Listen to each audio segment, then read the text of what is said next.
எல்லாரும் அதை விட்டுட்டாங்க அப்படின்னா தமிழை மட்டும் அதை பிடிச்சிக்கிட்டு இருக்கான்னா நீயும் விடு அப்படின்னு சொல்றதுல ஒரு நியாயம் இருக்கு. நீ வேற யாரையுமே கேள்வி கேட்க மாட்டேன். தமிழர்கள்ட்ட மட்டும் வந்துட்டு நீ மட்டும் விட்டுரு, நீ மட்டும் விட்டுரு, நீ மட்டும் விட்டுரு நீ ஏன் சொல்றீங்க? நீங்க பேசுறது பேர் திராவிடம் தானே. திராவிடம்ங்கிறது 4 மாநிலத்தோட தொடர்புடையது தானே. தமிழ்நாட்டை தவிர வேற ஏதாவது ஒரு மாநிலத்துல போயிட்டு இதே விஷயத்த, ஏன்னா நீங்க இப்போ விடுதலை சிறுத்தைகள் கட்சியே பார்த்துக்கலாம், அவங்களுக்கு வந்து ஆந்திராவில எல்லாம் போயிட்டு அங்கெல்லாம் அவங்க பண்றாங்க. ஆந்திராவில் இது ஒரு முன்முழக்கமா வைங்க, ஜாதி பேரை போடுறதை விடுவோம், பெரியார் வழியை பின்பற்றுவோம். ஆந்திராவில் பேசுங்களேன். பேசுறது இல்லை. ஆந்திராவில் வந்து இதே படத்தை நீங்க வந்து பெரியார் அப்படின்னு எடுக்கிற படத்தை நீங்க வந்து என்ன பேர் எடுக்கிறீங்க, ராமசாமி நாயக்கர்னு எடுக்கிறீங்கல்ல. புரியுது இல்லைங்களா? அப்ப என்னன்னா ஜாதி ஒழிப்புன்னா ஒரு இந்திய அளவுல பேசுங்க, இல்ல குறைஞ்சபட்சம் வந்து தென் மாநிலங்கள் அளவுல பேசுங்க, அதை நம்ம ஆதரிக்கலாம்.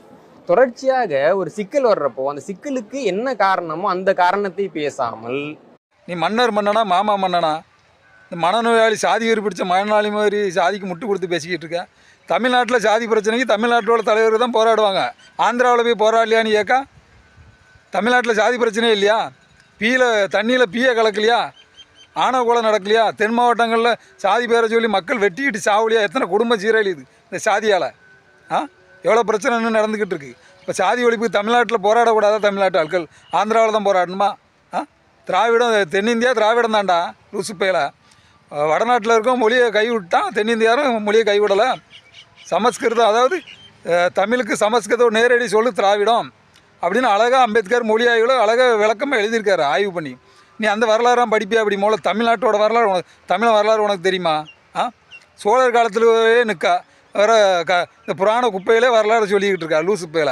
அதுக்கு முன்னாடி பின்னாடி போடா, அதுக்கு பின்னாடி உள்ள வரலாறு பாரு. சோழர் காலத்துக்கு முன்னாடி உள்ள வரலாறு பாரு. சங்க இலக்கியத்தில் அதுக்கு முன்னாடிலாம் தமிழாக இருக்கான். அறிவு புரட்சி வந்து எத்தனை ஆயிரம் ஆண்டாவது, மொழி தோண்டி எத்தனை ஆண்டாவது, மன்னர் ஆட்சி முதல்ல எப்போ உருவாச்சு, எல்லா வரலாறும் படிச்சுட்டு பேசு. லூசு மாதிரி பேசிக்கிட்டு இருக்கா, சாதி வெறிய மாதிரி சங்கி மாதிரி. பிரபார ஏகிகள தமிழை போராடினார் நீ கேட்பியா? நீ ஏன் ஆந்திராவில் போய் வருவேன் போராடல நீ கேட்பியா? நீ லூஸா? உனக்கு தமிழ்நாட்டு மக்கள் அங்கே இருந்தால் அதனால் அவர் போராடினார் பாதிக்கப்பட்டதால். காமராஜர் வரைக்கும் தமிழ்நாட்டில் கழிவு புரட்சி பண்ணார், ஆந்திராவில் பண்ண வேண்டியதான் நீ கேட்பியா? நீ லூஸ் மாதிரி.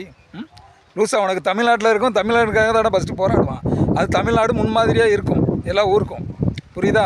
இங்கே வந்து இடஒதுக்கீடு சட்டத்திருத்தம் கொண்டு வந்தே தமிழ்நாடு தான். அதான் இன்றைக்கி இந்தியா போல நடைமுறையில் இருக்குது. இப்போ நிறைய பிரச்சனை இருக்குது உனக்கு. அதெல்லாம் தெரியாமல் பேசிக்கிட்டு இருக்கா. தமிழ்நாட்டுக்கு சாதியை கேடாட சங்கி.